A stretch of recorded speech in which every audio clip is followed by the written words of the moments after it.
ராதே கிருஷ்ணா. ஆண்டாள் திருவடிகளே சரணம் சரணம் சரணம். திருமங்கை சொல்லு கோபாலசுந்தரி, எப்பொழுதுமே மனசு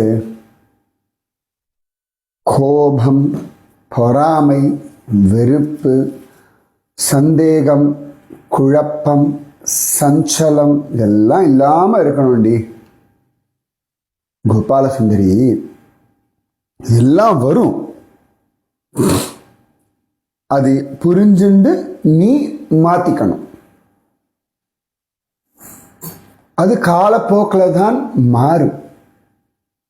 நீ முயற்சி பண்ணாதான் இதெல்லாம் மாறும். ஏன்னா சூழ்நிலைகள், மனிதர்கள், கர்ம வினைகள், இப்படி பல விஷயங்கள் இதுல இருக்கு. இதெல்லாம் தாண்டி ஜெயிக்கிறதுக்காகத்தான் நாம ஜபம், சத் சங்கம், பக்தி, பூஜை, பாராயணம், பஜனை எல்லாம். புரியுறதா? முயற்சி நிச்சயமா இதெல்லாத்தையும் மாத்திக்க முடியும். வரும்பொழுது அதை சரி பண்ணிக்க முடியும். பயம் வரும்பொழுது பயத்தை மாத்திக்க முடியும். ஒரு பயம் வர்றது, எதை பத்தி பயம்?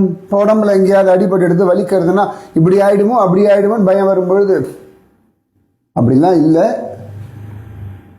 வைத்தியனை பார்ப்போம், அவர் என்ன சொல்றாருன்னு கேட்போம், அதன் பிறகு முடிவு பண்ணிக்கலாம். ஒண்ணு, சரி வந்தாச்சு, விழுந்தாச்சு, அடிபட்டாச்சு, இதனாலே உண்டாகக்கூடிய விஷயங்களை எப்படி கையாளணும் தெரிஞ்சுக்கணும். வேற அவமானப்படுத்திட்டார்கள், கோபம் வரும், துக்கம் வரும்.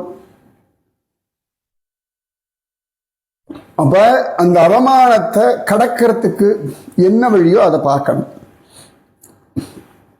விதுரருக்கு அவமானம் வந்தது.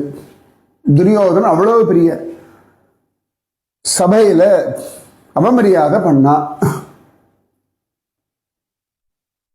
ஆனாலும் விதுரர் என்ன பண்ணார்?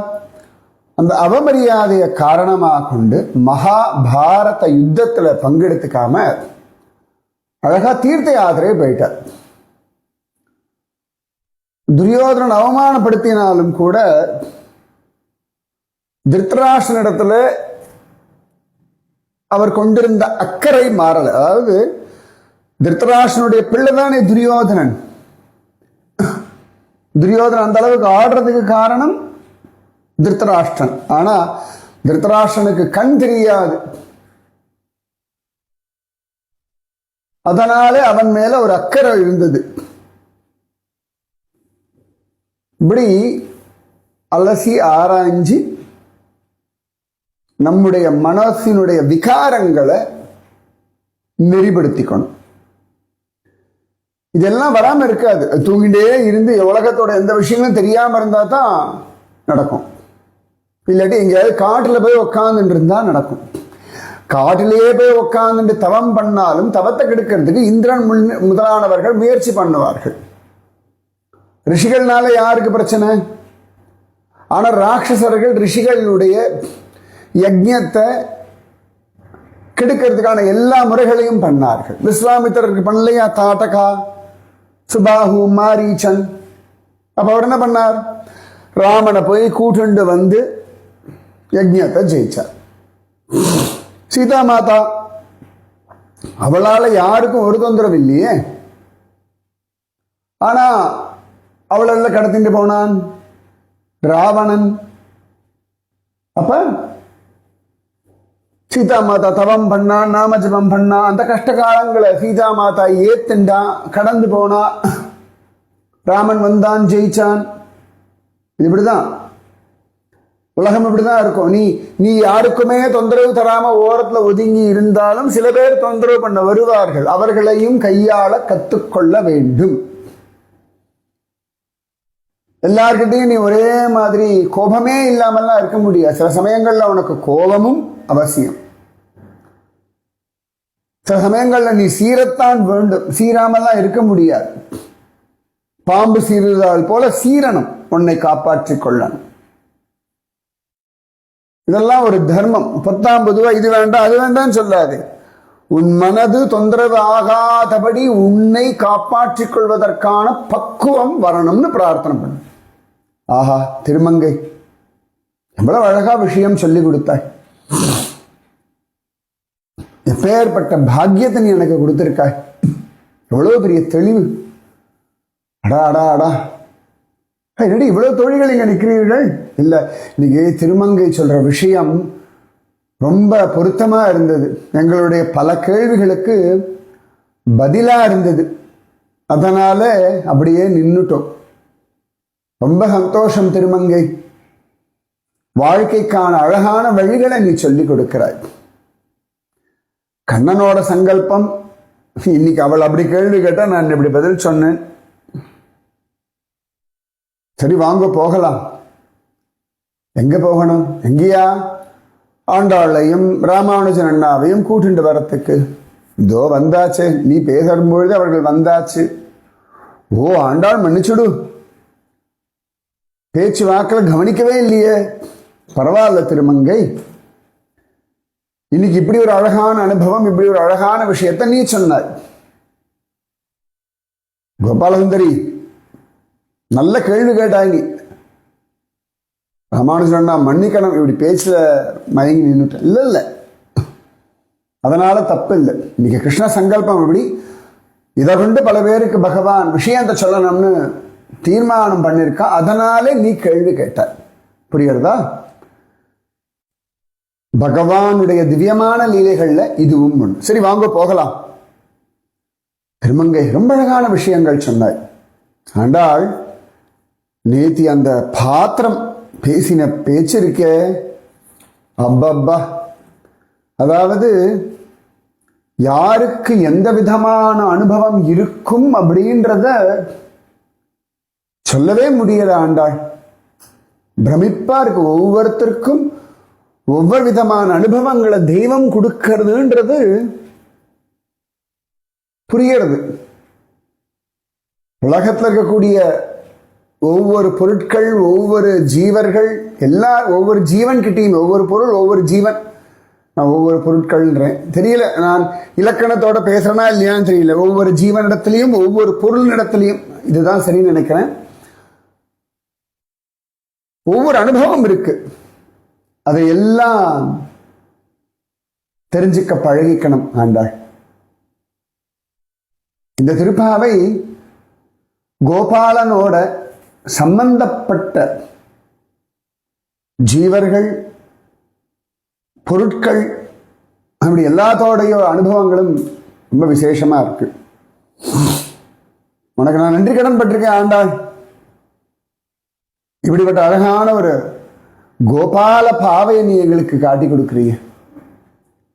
எத்தனை விதமா இருக்குடி உன் திருப்பாவைக்கு வியாக்கியானம். பெரியவாச்சான் பிள்ளை ஆரம்பிச்சு வச்ச அந்த வியாக்கியானம் இவ்வளவு தூரம் போகிறது. கோபாலசுந்தரி பெரியவாச்சான் பிள்ளைக்கு முன்னாடியே வியாக்கியானம் உண்டு. அவர் எழுதி வச்சார், அதனால எல்லாருக்கும் புரிஞ்சது. காலக்ஷேப கோஷ்டியில இதோட ஜாஸ்தி உண்டு. ஆமாம் ராமானுஜன் அண்ணா, எவ்வளவு விசேஷங்கள் இருக்கு. லக்ஷ்மிநாத சமாரம்பாம் நாத யாமுன மத்தியமாம்னு இவ்வளவு பிரிவாளம் அனுபவிச்ச ஒரு விஷயமாச்சே.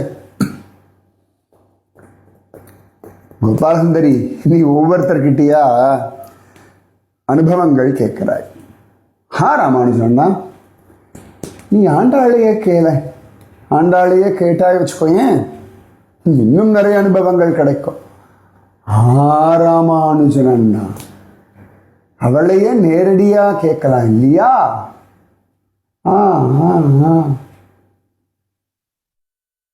அவளையே நேரடியா கேட்கலாம், அதுதானே உத்தமம். ரொம்ப சந்தோஷம் ராமானுஜன்னா. இன்னைக்கு இந்த விஷயம் புதுசா கத்துண்டு. திருமுக்குள தேவிக்கு கோடி கோடி நமஸ்காரங்கள். எத்தனை அழகான அனுபவங்கள். திருமுக்குள தேவி ஜோர். கோடி கோடி கோடி அனுபவங்கள் தரக்கூடிய இவளுக்கு பிரத்யேக நமஸ்காரங்கள். இப்படி ஒவ்வொரு நாளும் அழகா இன்னைக்கு 22வது நாள் திருமுக்குளத்துல ஒரு நீராட்டம்.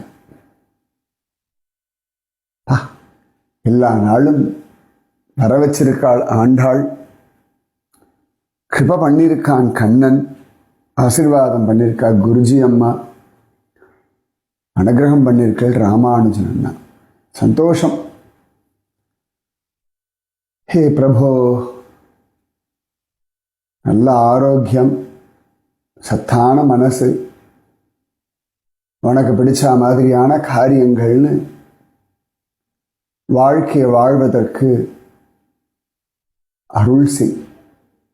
இதுதான் வேணும்.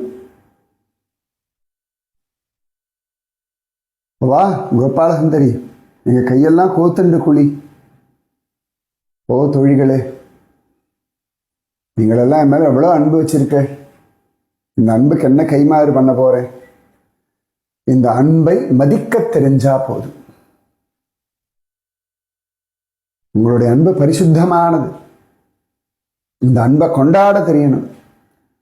இந்த அன்பு, இந்த அக்கறை, இந்த உரிமை, இதை நான் என்னைக்குமே ஞாபகம் வச்சுட்டு நன்றி உள்ளவளா இருக்கணும்.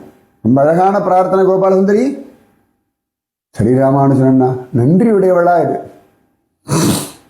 உன் மேல ஒவ்வொருத்தரும் வைக்கிற அன்பு, அக்கறை, உரிமை, இது எல்லாம் வாங்கிக்கோ, உபயோகப்படுத்திக்கோ. ஆனா அகம்பாவப்படாதே, அவமரியாதை செய்யாதே, என்றும் நன்றியோடு இரு. சரி ராமானுஜன் அண்ணா, வா போலாம். ஆண்டாள் எப்படி உன் தோளோட தோள் வர சேர்ந்து உன் கைய கோத்துன்னு நடக்கிறது அத்தனை ஆனந்தமா இருக்கு. அவ்வளவு சந்தோஷமா இருக்கு. அவ்வளவு நிம்மதியா இருக்கு. எப்பயும் இப்படியே இருக்கணும் ஆண்டாள். மார்கழி மட்டும் இல்லை, 365 நாளும் உன் கோபால சுந்தரியாக அலைஞ்சின்னு இருக்கணும். அந்த பக்குவத்துக்கு நான் முயற்சி பண்ணணும். அதற்கு ஆசீர்வாதம் பண்ண. நீ ஆசீர்வாதம் நிறைய பண்ணிட்டு இருக்க. நான் பக்குவப்படுறதுக்கான ஒரு முயற்சி, வெற்றி அடைவதற்கு நீ ஆசீர்வாதம் பண்ண. அப்பா, இன்னைக்கு ரொம்ப அழகான ஒரு பிரார்த்தனை இது கோபால சுந்தரி. நிஜமாவே ரொம்ப அழகான பிரார்த்தனை. பக்குவம் அடைவதற்கான முயற்சியில் வெற்றி அடைவதற்கு ஆசீர்வாதம். இதுதான் ஜோர். முயற்சி செய். முயற்சி செய்பவர்களுக்குத்தான் பக்தியும் பகவானும் அனுபவமும் பிரேமையும் ராசமும் கீதையும் பாகவதமும் ராமாயணமும் ஞானமும் வைராக்கியமும் ஆரோக்கியம் கூட முயற்சி பண்றவங்களுக்கு தான். சரி ராமானுஜன் அண்ணா. காவல்காரரே நமஸ்காரம். நன்னார் கோபாலசுந்தரி. ஜோர், சமத்தா இருக்காய். சந்தோஷம். ஆண்டாளம்மா நமஸ்காரம். போங்க, உள்ள போங்க. ஆண்டாள் வா வா வா வா.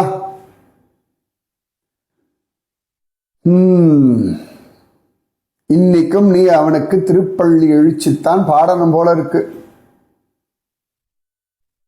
உனக்காக காத்துன்னு இருக்கான். நீயே பாடு. ஒரு 2 நிமிஷம் 3 நிமிஷத்துல நான் என்ன சொல்றதுக்கு இருக்கு? அவன் என்ன தீர்மானிக்கிறானோ அதானே நடக்க போறது. அப்படியே நடக்கட்டும். நீ பாடுக வந்தே. அங்கன்மா ஞாலத்து அரசர் அபிமான பங்கமாய் வந்து நின் பள்ளிக்கட்டிற்கீழே சங்கமிருப்பார் போல் வந்து தலை பெய்தோம். கிங்கினி வாய்ச்செய்த தாமரை பூப்போலே செங்கன் சிறுச்சிறுதே எம்மேல் விழியாவோ திங்களும் ஆதித்யனும் எழுந்தார் போல் அங்கன் இரண்டும் கொண்டு எங்கள் மேல் நோக்குதியே எங்கள் மேல் சாபம் இழிந்தேலோர் எம்பாவாய். எத்தனை அழகான ஒரு பிரார்த்தனை. கடைக்கண் பாராய். எத்தனை வினயத்தோடு அவனிடத்துல சரணாகதி பண்ணணும். எத்தனை சாதாரணமா அவன் சந்நிதியில வந்து நிக்கணும். எந்த பாவத்துல வந்து அவன் சந்நிதியில நிக்கணும். அகம்பாவம் இல்லாமல், தற்பெருமை இல்லாமல் அவனுக்காக வரணும் அப்படின்ற அந்த எண்ணத்தை எவ்வளவு அழகா சொல்லி கொடுத்துட்டாய் ஆண்டாள். கர்ம வினைகள் என்னும் சாபம் நீங்குவதற்கு அவனுடைய கருணா கடாட்சம் போதுமே. ஜோர் ஜோர் ஜோர். கோபாலசுந்தரி நீயே பேசிட்டு இருந்தா அப்புறம் நான்லாம் எப்ப பேசுறது? ஓ மன்னிச்சுடுமா, மன்னிச்சுடு, நான் மன்னிச்சுடு, நீ பேசு. நான் நூபுர தேவி. நான் அகம்பாவத்துல சொல்லல, ஆசையோட சொன்னேன். ஆண்டாள் திருவடிகளுக்கு சரணம் சரணம் சரணம். பல்லாண்டு பல்லாண்டு. எம்பெருமானார் சுவாமி ராமானுஜ திருவடிகளுக்கு பல்லாண்டு பல்லாண்டு பல்லாண்டு. திருமங்கை உனக்கும் பல்லாண்டு பல்லாண்டு. கோபாலசுந்தரி இரு, நான் உன்னை கட்டி அணைச்சிக்கிறேன். சந்தோஷம்மா, இத்தனை அன்போட என் பேரை சொல்லி என்னை கட்டி அணைச்சிக்கிறியே. அதுவா ராதாராணி சொல்லி அனுப்பினா, அவளை கட்டி பிடிச்சுக்கோ அப்படின்னு. அப்படியா? ஆஹா, அவளுடைய அழகான அந்த வார்த்தையையும் அவள் சொன்னதையும் பண்ண உனக்கு பல்லாண்டு பல்லாண்டு. நீ யாருன்னு எனக்கு தெரியல, நீ நூபுர தேவியின் பேர் சொன்னாய். இன்னைக்கு நீதான் பாசுரத்துக்கு விளக்கம் சொல்ல வந்திருக்கியா?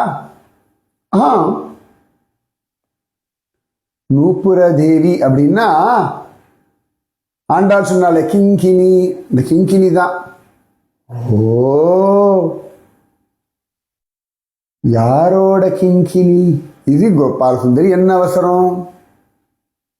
நான் ராதாராணியினுடைய கால் சலங்கை நூபுரம். ஓ, ஷாமானந்த பிரபுவுடைய நெற்றியில திலகம் வச்சு விட்டாளே ராதாராணி, அந்த நூபுரமோ?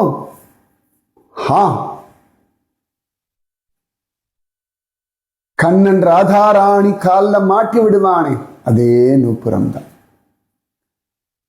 நீங்க இரட்டைகளாச்ச? ஆமா, நான் இங்கதானே நிக்கிறேன். ஓ, ரெண்டு பேரும் வந்தாச்சா? அன்னைக்கு ரெண்டு பேரும் தான் வந்திருக்கோம், ரெண்டு பேரும் சேர்ந்துதான் பேசுவோம். ஐ, இது அழகா இருக்க, இரட்டைகளே. என் பேரு நூபுர தேவி, அவள் பேரு அவள் பேரு கண்டுபிடி. தெரியலையம்மா. நூபுரம்னா சலங்கை. ஆமாம்,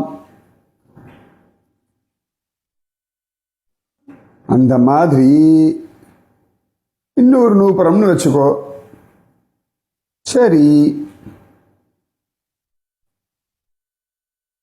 சரி, என்ன சரி சரின்றாய்?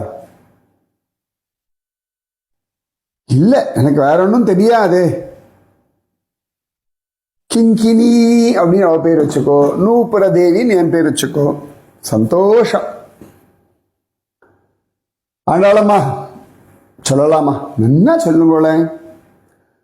அங்கன்மா ஞாலத்து அரசர் அபிமான பங்கமாய். உலகத்தில் எவ்வளவு பெரியவர்களா இருந்தாலும் வீரம் மிகுந்தவர்களா இருக்கணும், காம்பீரியத்தோட இருக்கணும், எதிரிகளை துவம்சம் பண்ணும்படியா இருக்கணும், எதிரிகளை நடுங்க விடும்படியா இருக்கணும். இதெல்லாம் தர்மம். உலகத்தை ஆளணும் அப்படின்னா அந்த ஆளுமை வேணும். அந்த காம்பீரியம், அந்த வீரம், அந்த நுணுக்கம், அந்த தந்திரம், இந்த பேராண்மை, இதெல்லாம் வேணும்.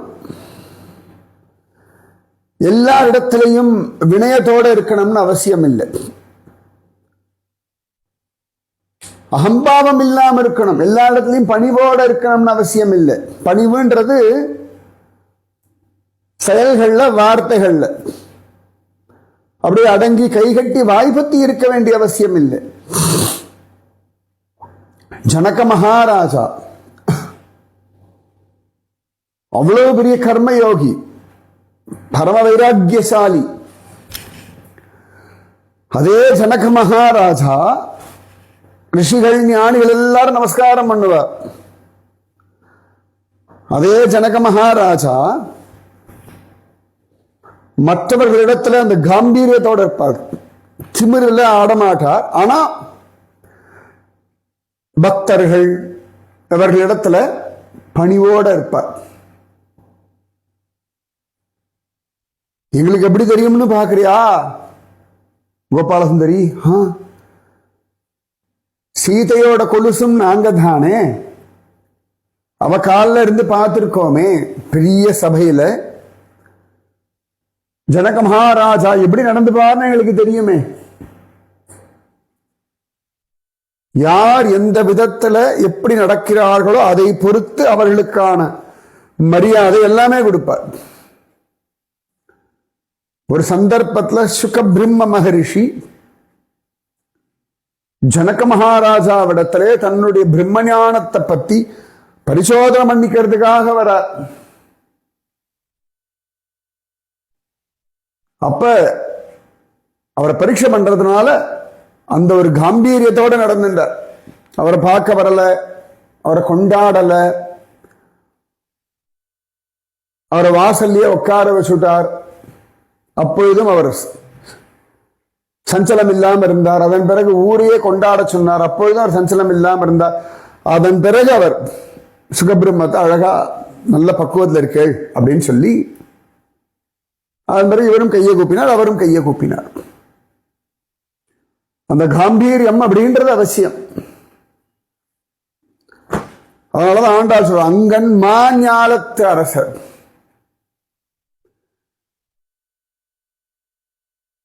சில சந்தர்ப்பங்கள்ல இந்திரனா இருக்கிறவர்கள் சில பேர், இந்திரன்றது பதவி, நல்ல காம்பீரியத்தோட இருப்பானா சில சந்தர்ப்பங்கள்ல அது அகம்பாவமா மாறி போயிடும்.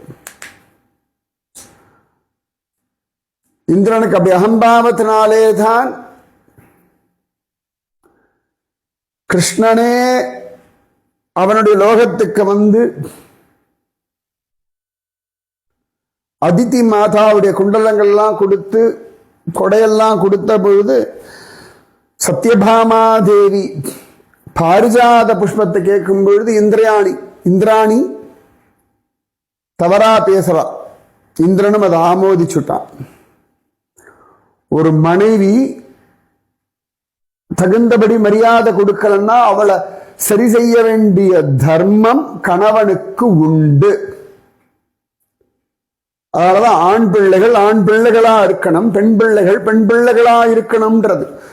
அதாவது கணவன் தவறான வழியில போறான் அப்படின்னா அவனுக்கு நல்லதை சொல்ல வேண்டிய கடமை பெண்ணுக்கு உண்டு. அவனை ஆண் பிள்ளையா இருக்க வைக்க வேண்டிய.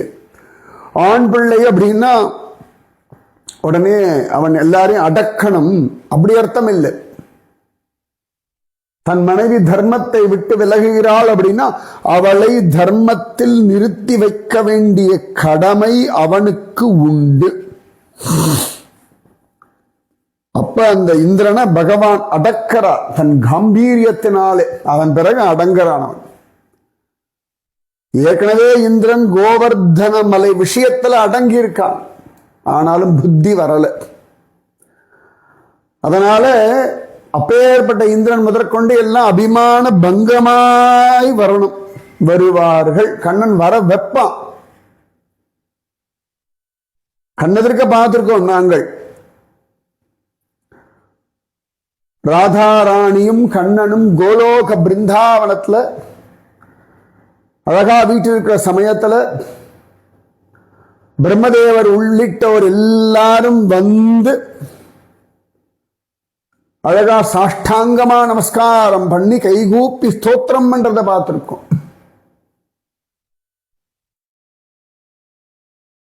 அத்தனை பிரம்மாண்டங்கள் உண்டு, அத்தனை பிரம்மாண்டத்துக்கும் ஒரே நாயகன் இவன். அதனால் அகிலாண்ட கோடி பிரம்மாண்ட நாயகா அப்படின்னு அவனை கொண்டாடுறோம். அதனாலதான் அங்கன்மா ஞாலத்து அரசர் அபிமான பங்கமாய் வந்து நின் பள்ளிக்கட்டிற்கீழே சங்கமிருப்பார் போலே. தனியாக வர்றதுக்கு எல்லாருக்கும் பயம். அதனால கோஷ்டியை சேர்த்துண்டு வருவா.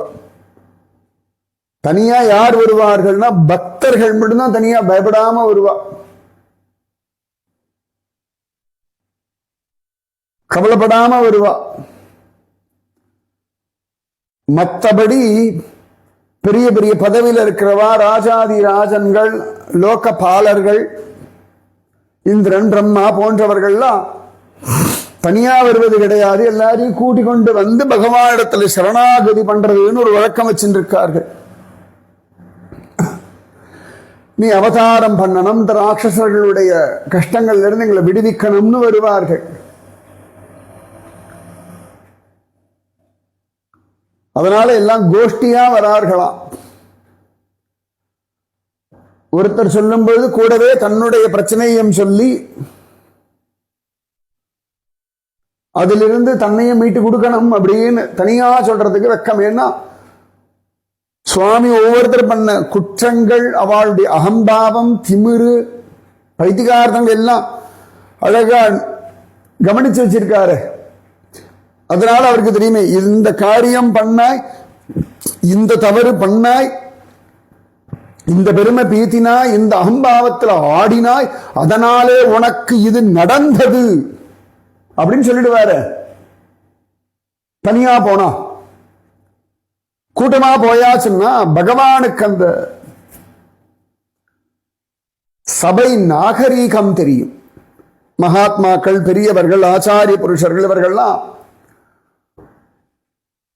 பல பேர் முன்னாடி ஒருத்தருடைய குற்றத்தையோ குறையையோ சொல்லுவதில்லை. ரொம்ப அதிக பிரசங்கித்தனமா ஆடினா வழி இல்லாம சொல்லுவார்கள் ஒழிய எல்லா சமயத்திலையுமே கூட்டத்தில் பெருமையை பேசுவார்கள், தனிமையில் குற்றத்தை சொல்லுவார்கள். அது ஒரு நீதி, அது ஒரு தர்மம். அதனால கூட்டமா போயாச்சு அப்படின்னா பகவான் அனுகிரகம் பண்றேன் அப்படின்னு சொல்லிடுவார். தனியா போனோம்னா ஒவ்வொரு குற்றத்தையும் சொல்லுவாரோ அப்படின்னு கவலை. ஆனா கவலை வேண்டாம், எப்படியும் தாயார் கூட இருக்கா. அகலகில்லேன் இறையும் என்று அலர்மேல் மங்கை உரை மார்பா அப்படின்னு. அதனாலே அங்கன்மா ஞாலத்தரசர் அபிமான பங்கமாய் வந்து நின் பள்ளிக்கட்டிற்கீழே சங்கமிருப்பார் போலே. என்ன அழகு! எத்தனை ஜோரான உதாரணங்கள்! எவ்வளவு அற்புதமான தர்மம்! அடா அடா அடா அடா! கம்பீரியம், ஆளுமை, வினயம் எல்லாம் கலந்தும். நிறைய பேர் ஆளுமைன்னா உடனே அப்படியே அகம்பாவத்தில் இருக்கிறது, எல்லாரையும் அடக்கி ஆடுறது நினைச்சுட்டு இருக்கா. நன்மை செய்தல் ஆளுமை, தவறு செய்யும் பொழுது கண்டித்தல் ஆளுமை, அடுத்தவர்களுக்கு தீமை செய்யும் பொழுது தண்டித்தல் ஆளுமை. கோபாலசுந்தரி இவ்வளவு புரிஞ்சுட்டே நீ திருமங்கை எல்லாம் உங்க ஆசீர்வாதம். மன்னிச்சுடுமா நூபுர தேவி கிங்கினி தேவி, நீங்க பேசுங்க பரவாயில்ல. நீயும் பேசி இந்த விஷயங்களை நீ புரிஞ்சுன்னு சொல்லுமா மற்றவாளுக்கு இது புரியும். ஆஹா, எப்பேற்பட்ட பாக்கியம். கோஷ்டியா இருக்கிறதுக்காக தானே இந்த சத்சங்கம். சரி நூபுர தேவி, அற்புதம். ஆண்டாள், உன் பாசுரத்தினால வாழ்க்கை பாடங்கள் கத்துக்கிறோண்டி. திருப்பாவைனா கண்ணன் அடையிறது, கண்ணன் அனுபவிக்கிறது நினைச்சுட்டு இருக்கோம். நம்மை மாற்றிக்கொண்டு கண்ணனுக்கு பிடிச்ச மாதிரி நம்மளை தயார் பண்ணிக்கிறதுன்ற ஒரு புதிய பரிமாணம் இன்னைக்கு கிடைச்சிருக்கு. ரொம்ப சந்தோஷம். அதனால பகவான் கிருபை செய்யறது, கண்டிக்கிறது, தண்டிக்கிறது, அதற்கு தகுந்தா போல சூழல் எல்லாம் வச்சிருக்கான். அதனாலதான் இந்திரன் பயந்து பயந்து வரான். அவனுக்கு ரொம்ப பயமா இருக்குன்றதுனால அவன் அனுப்பணுன்றதுனாலதான் கூட ஐராவதத்தையும் காமதேனுவையும் சேர்ந்து அனுப்பினார் பிரம்மதேவர். கோவர்தனகிரி உத்தாரணத்துக்கு அப்புறமா இந்திரன் வந்து கண்ணனை சரணடையும் பொழுது அப்ப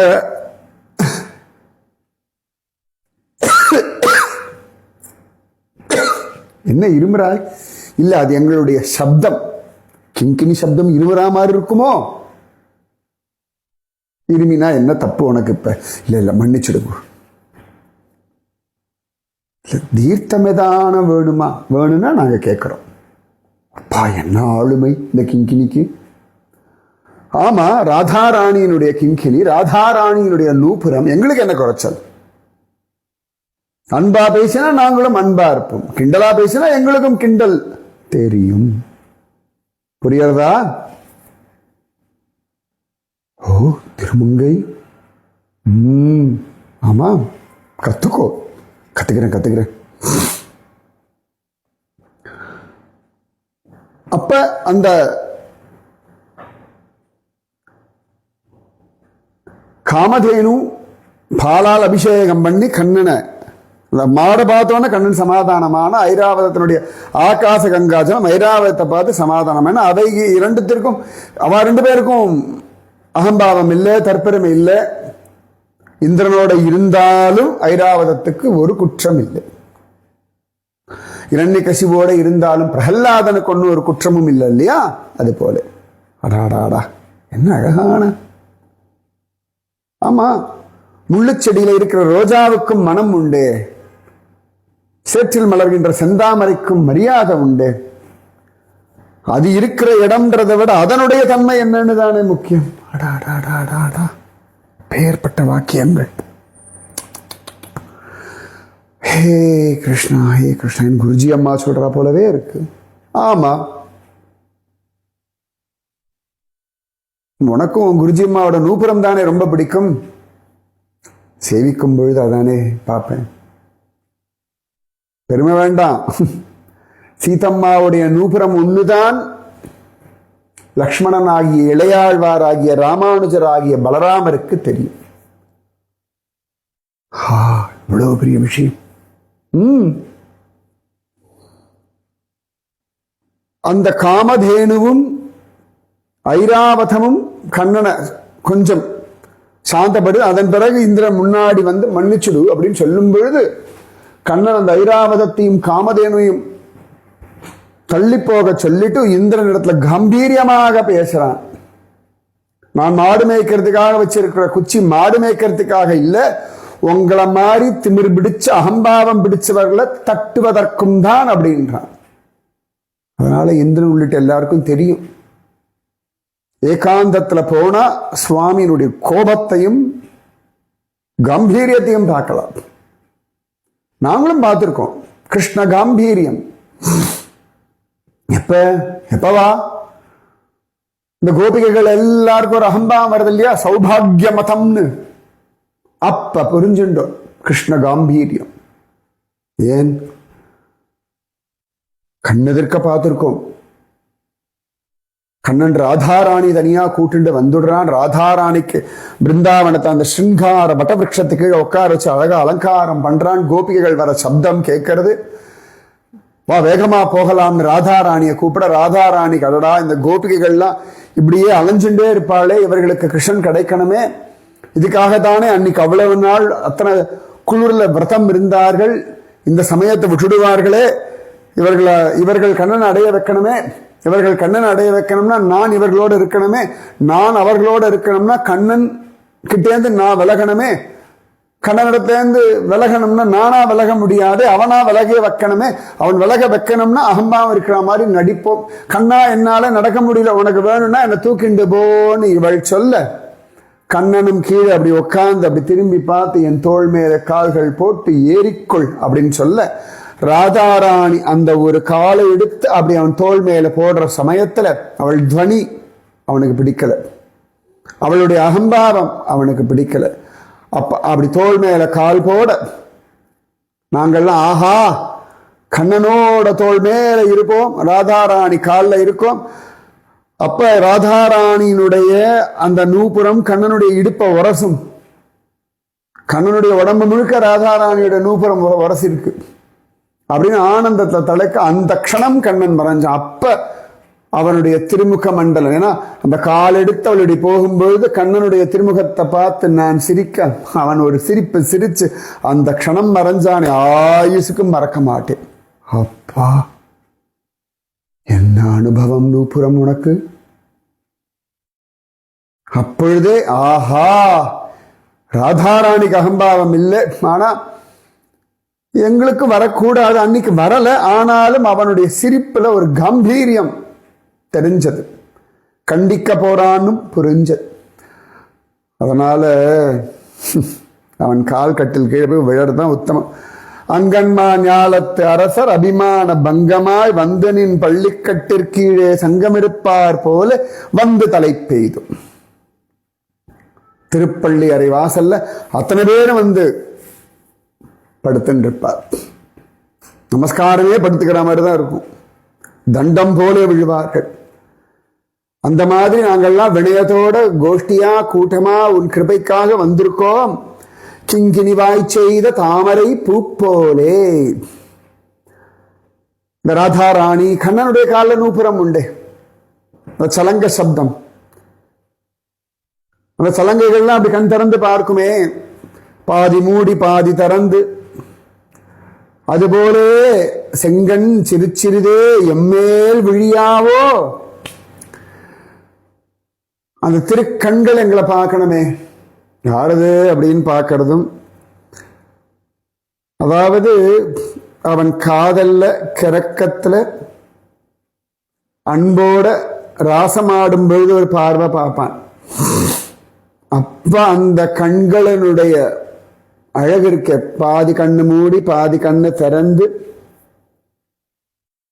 அந்த ஒரு உள்ளுக்குள்ள பிரேமை பொங்கி வழியும்படியா அந்த சங்கம சமயத்துல அவனுடைய திவ்ய திருஷ்டி இருக்கே,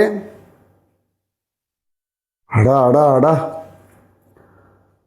எத்தனை கோடி ஜென்மா எடுத்தாலும் அந்த பார்வை ஒன்றே போதுமே. அந்த கருணையோட ஒரு பார்வை பார்ப்பான். பக்தர்கள் பயந்து போயிட்டா, நடுங்கி போயிட்டா, தவறை உணர்ந்துட்டான்னா அப்ப அந்த பார்வை பார்க்கணும். அது திமிரில் இருக்கா, அகம்பாவத்தில் இருக்கா, தற்பெருமையில இருக்கா, தலகால் புரியாம ஆடுறான்னா அப்ப ஒரு பார்வை உண்டு. அது அப்புறம் சொல்றேன். இந்த பார்வை கிங்கினி வாய் செய்த தாமரை பூ போலே செங்கன் சிறுச்சிறுதே எம்மேல் விழியாவோ. என்ன வேணும் அப்படின்னு அந்த பார்வையில் அவன் அத்தனையும் கேட்பான். பார்வையில அவ்வளவு ஒரு பிரேமையை கொடுப்பான். அந்த பார்வையிலேயே உச்சந்தலிருந்து உள்ளங்கால் வரைக்கும் உடம்பே சிலிர்க்கும், மனசெல்லாம் சமாதானம் ஆயிடும்.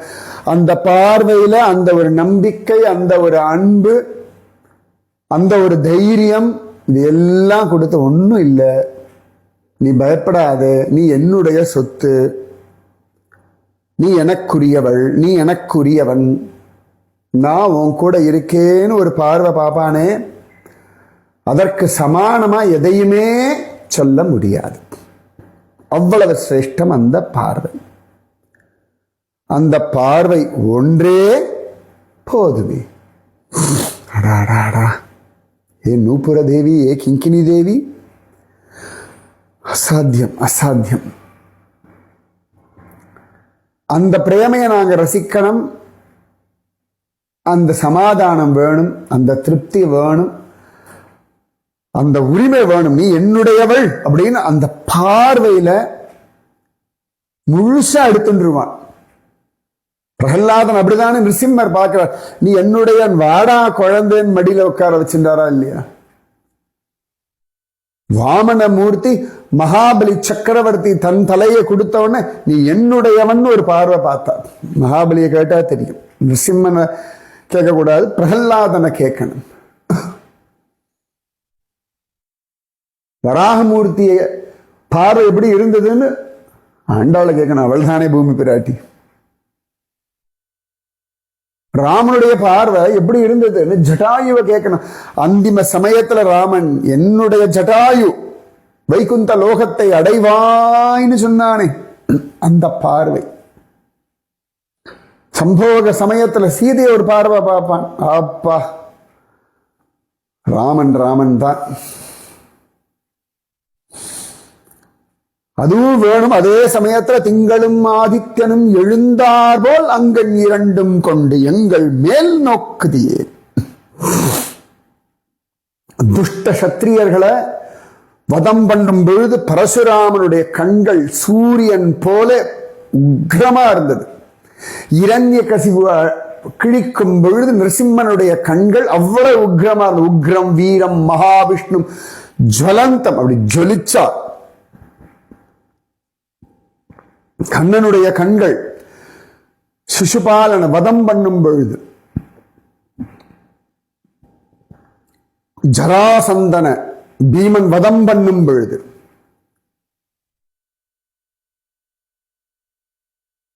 கோபத்தில் இந்திரனை பார்த்த பொழுது, என்னடா மழை கொற்றியோ அப்படின்னு ஆகாசத்தை பார்த்து கவலைப்படாம யோசிக்காம அந்த கோவர்தன மலையை எடுத்துட்டானே, அது போல அதே சந்தர்ப்பத்தை திருந்தினோன்னா கண்கள் அப்படியே குளிர்ச்சியா. சரி இந்திரா, போ வேலையை பார், ஒழுங்காரு, லோகபாலனா அதற்கேற்ற மரியாதையோட நடந்துக்கோ, இந்த லோகத்துல எல்லாருக்கும் ஆசீர்வாதம் விசாரிச்சேன்னு சொல்லு அப்படின்னு ஒரு க்ஷணம் பௌர்ணமி சந்திரனா மாறினா, ஒரு க்ஷணம் மத்தியான அக்னி நட்சத்திரம் போல இருந்தான். அது ரெண்டும் கொண்டு எங்கள் மேல் நோக்குதியே. அதாவது எங்களுடைய காமம், குரோதம், பயம், பொறாமை, இது எல்லாத்தையும் சூரியன் போல தபிக்கச் செய்வாய். இந்த ஜீவன் மேல, இந்த சரீரத்து மேல, எங்க இந்திரியங்கள் மேல, எங்களுடைய ரகசியமான ஆசைகள் மேல சந்திரன் போல குளிர்ச்சியோட அருள் செய்வாய்.